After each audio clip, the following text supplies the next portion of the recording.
Hey everyone, it's Zach and Jane from St. Joan of Arc. Hello! Yeah, we're super excited to be here filming our first video series. And this is video one. It. Yeah, it's not the day before either, in case you're wondering. It is. But that's because we had technical difficulties last week. It's fine. We put in some real work, but yeah, it was... It's our fourth time shooting this video. Yeah. But anyways, we're really excited. Like we talked about last week, we're no longer doing live streams Wednesday. We're doing these videos that we're going to be putting out.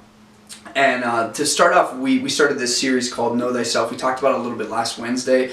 And today we're going to be talking about specifically something that's Jane absolutely loves. It's the 4 temperaments. I love this topic. Yes, she has been ranting on it, talking about it for, really since I've known her, she's always expressed. And to me, it was just another personality test, but this one is endorsed by the Catholic Church. Jane has informed me. Remember one of the takes I said is sponsored? I'm glad that we're bringing that up again because I said it's sponsored as if like it has like the Catholic Church like insignia on it or something, like they're sponsored by Nike or something.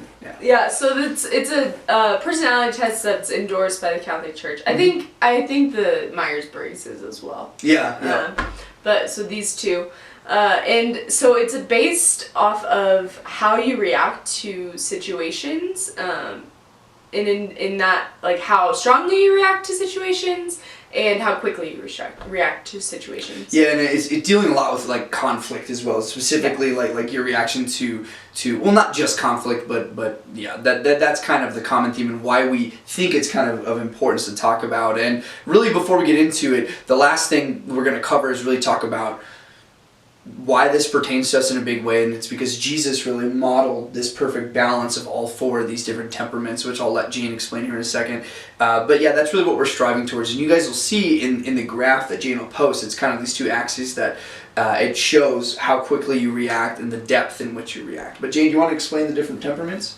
Yeah, so there are 4 different temperaments. Cholerics are people who react really quickly and strongly to situations. And then there are sanguines who react really quickly but not as strongly.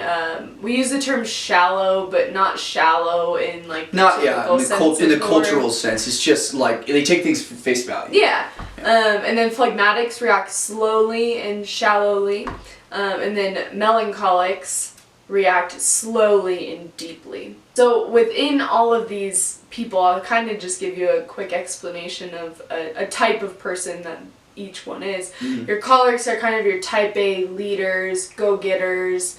They react very just well in high intensity situations, stuff like that. Sanguines are kind of your crowd pleasers. They don't want conflict. They want to avoid conflict. Very positive. Yeah, they're very positive. Social butterflies. Mm-hmm. They react quickly, but not super shallow or not super deeply. Mm-hmm. And then phlegmatics are just very even-keeled, easygoing people who don't really want conflict. They try and just avoid it, and they're your classic introverts who are probably thriving right not necessarily even introverts. I think commonly though, many introverts probably have that. That's fair. Not that they're one and the same. That's fair. Melancholics are kind of your very poetic people, very deep, very deep into their feels. Yeah. They are sentimental, if you will. So that's kind of just a very brief overview of these 4 temperaments. And actually, we're going to link in the description down below a test where you can find out what your temperaments are. And within that website that I'm going to link, you can learn everything you want to know about the 4 temperaments in depth. So that was a very shallow, surface level explanation. Definitely take the test and maybe do it a couple times. Take the test a few times because it says the more you take it, the more accurate you'll get. And one thing I want to warn you guys with, it was kind of funny after I took the test and I came back, and Jane and I will talk a little bit about our temperaments, our primary and secondary temperament. But one thing I noticed is when I was reading through, I was shockingly a choleric, and I was reading through it, and the description didn't feel very kind. It felt kind of like kind of harsh. Dude, you're abrasive and kind of a jerk, and and I want you guys to understand is you will embody some characteristic from all 4 of these temperaments. However, in general, you'll have a primary and a secondary that are kind of your typical go-tos with how you react to different people and different situations. But I want to encourage you guys when you're reading this to understand this. None of these characteristics are inherently bad, like off the bat. Like they're not just like oh, you're a choleric, like you no matter what, like you're going to be this way. That's not necessarily the case. It's how it manifests like through you. And I think that's another reason why it's important to dive into this stuff, because it shows you, or you understand rather, like who you are and your tendencies, and that helps you with like me understanding you and your tendencies and how, like, where are we gonna where's there gonna be friction, where are we gonna kind of bump heads and so on. Yeah, so kind of with that, it's like, what's the point? Like, why do we need to know this? Why should we try and find out what our temperament blends are, all these things? And it's so important to know thyself, right? The topic of this video series that we're doing, it's so important to know yourself and know your shortcomings and know your good qualities, your bad qualities, your things that you need to work on, and how you're going to react to different people in your life. We could probably get into our temperaments. Yeah. So as I mentioned, I'm a choleric sanguine. However, you could definitely argue that I'm a sanguine choleric. Like, whatever one's primary, which kind of, I mean, means that I'm sort of a go-getter, but I'm also, like, I love being positive. I'm typically the positive one. And, as I've really examined this, and like prayed over it, and there's a lot of things that were obvious. It's like sanguines are your chatterboxes, like they don't stop talking. Obviously cholerics, like they want to be in charge, they want some responsibility, they want some skin in the game, as Father Nathan would say.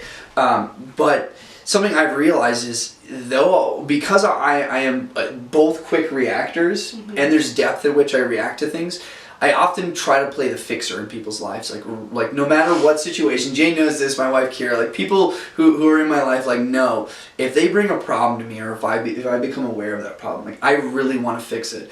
And it can be super helpful and one of my best qualities, while simultaneously one of my most annoying qualities, because certain people and we'll get into Jane's temperaments, who process things slower and deeper, or just slower than myself, because I process things very quickly, kind of annoyingly quickly. I want to fix whatever situation they have, whatever they're dealing with. Like, I want to address it. But the reality is sometimes you just kind of need to let it lie and let them go through it. Sometimes you just need to be like sad for a little bit. Yeah, sometimes you just need to be sad boy for just a minute there. But yeah, and that's something that digging through this and knowing myself a little bit better, it's like, Zach, like, be patient with this person. You can't try and just turn them into something you're not, or you can't just will them through wanting to be a leader and a fixer and like positive. You can't just like inspire joy in every single person. It's like, that's not a realistic goal. I think, Jane, you can go ahead and explain yours, because this was an issue for a little bit. It has been an issue. Yeah. I don't know. In just like different instances. Anyway, I'm choleric melancholic. So that means I just feel everything very deeply, and typically I kind of react to situations relatively quickly, but I also need time to kind of process. I think for me, I react to things in my head, but I don't know how to verbally I almost feel like process them as quick as you do. I almost feel like Jane will react to something, but like she won't let it go, and it'll be like a quick initial reaction and continued reaction and continued to think about it and like stick with you. There's like a little bit of layers to the reaction. You can get into an argument with her and like you think that everything's solved after that day, and then like 3 days later she's like, hey, I just really want to say sorry about what happened the other day, and you're like, I have no idea what you're talking about. She's like, I have not slept for a week. Like, how are you not still thinking about this? I thought we were still fighting. So, and I think one instance that really, really demonstrates sort of like Jane and I's and Jane and just everyone working around us. It's easy to look at these temperaments if you have like two people that you're kind of comparing. Yeah, absolutely. It's easier to examine and kind of see where those shortcomings are and how the different temperaments and those in your life, you need to surround yourself with multiple people who embody these different temperaments, because you can instill certain things in them and they can help you and your shortcomings. But one really clear area was, so when we got ready for retreat, which is almost a month ago, which is crazy to think about. A month ago right now. Yeah. Jane was very excited about the retreat. She's was expressed to me right away when we started working. She said, fun. yeah, retreats are like my favorite thing, but I need you to understand this. Like those in which I've been involved with, I can become very controlling, which is a choleric tendency, something to watch out for. And I'll often kind of be a little abrasive or bossy, and I won't use please or thank you. And giving me another choleric, another person that heads up to that, and anyone else on our team who's kind of got a little bit more forward of a personality, it let us know that there's going to be opportunities where like we can butt heads, or like we can really butt heads, and we can fight over every inch of ground and every lack of please or thank you or order or whatever the heck that we're trying to do, or we can understand that like this is going to happen. And Jane knew herself well enough to like give us the heads up that it was like, hey, this is kind of something I struggle with. I just want you guys to know that, because it's gonna come up. And the other side of that is with I think probably a bit of your choleric side, but also your melancholic side, is that like the reason why she's that way is because she cares like so deeply, and any little mistake would have impact. I'd still be hearing about it, and like praise the Lord, like we had a very successful retreat, very minor issues that came up, but the reason is because Jane cares so deeply about those things, and like every little detail, the perfectionist in her needed to not only be in charge, but it needed to be perfect. And it enabled the rest of us. And that's a huge melancholic quality of like wanting perfection in the things that you do and the things that you're passionate about. Yeah. And it's like how artists will, like, they're never fully content with their painting, or an author is never fully content with their book. That's a very melancholic quality. Yeah, and it was on full display, but like we got to see that, and we got to interact and like really measure the way in which we were going to approach different situations. And even though it wasn't perfect by any stretch of the imagination, but because we know each other's personalities and temperaments, it was definitely effective in certain areas. I mean, I'd like to think so. Oh, 100%. I think in knowing myself better, I'm able to look at a situation and know, like, okay, these are the ways that I usually come up short in this. Yeah. Or these are the ways where I know I'm going to thrive unless someone is doing something, and then I won't thrive in this situation. Or just knowing yourself so that you can help the people around you deal with you. No. Ouch. Me too. Ow. Me too. I steamroll people. It's my tendency.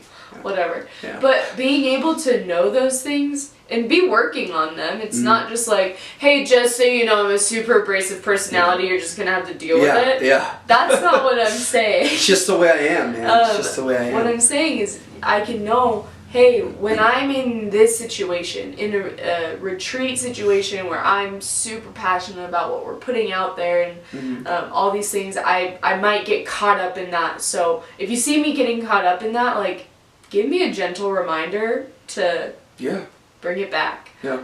Or give me a gentle reminder that you're being a little abrasive. Like, take some time to thank your core team members right now and stuff like that.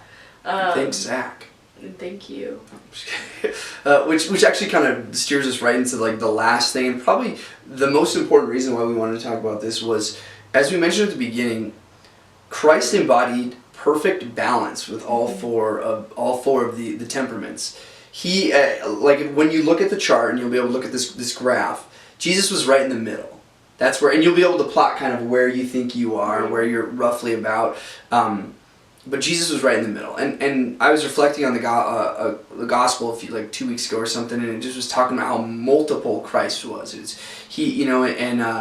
and the way he loved people, and the manner in which he loved people, and the severity or the depth in which he loved people was so perfect and unique to each person he met, and it's on full display throughout the Gospels. And I think the two examples we like to kind of compare to each other, it's Jesus is thought to kind of be, it's a total misconception. He's thought to be kind of just like mellow and like always passive, and like he's just kind of like this really calm, even-keeled guy, and it's like, he was that way sometimes, but sometimes he flipped some tables. We like to compare the when he goes into the temple and flips the coin collectors' tables and goes and fashions a whip. He literally builds a whip, and he doesn't go to the whip store. He doesn't find one. He literally builds a whip and drives these coin collectors out. Like, that's a pretty sharp and stern reaction, an immediate reaction. And then there's the other story, which... Lazarus. Dude, he was dead for 4 days. It's like, read the room, Jesus. Like, we need a little quick reaction, but... Yeah, but he knew exactly how to react, how quickly to react, how strongly to react. Intentional. He was so intentional.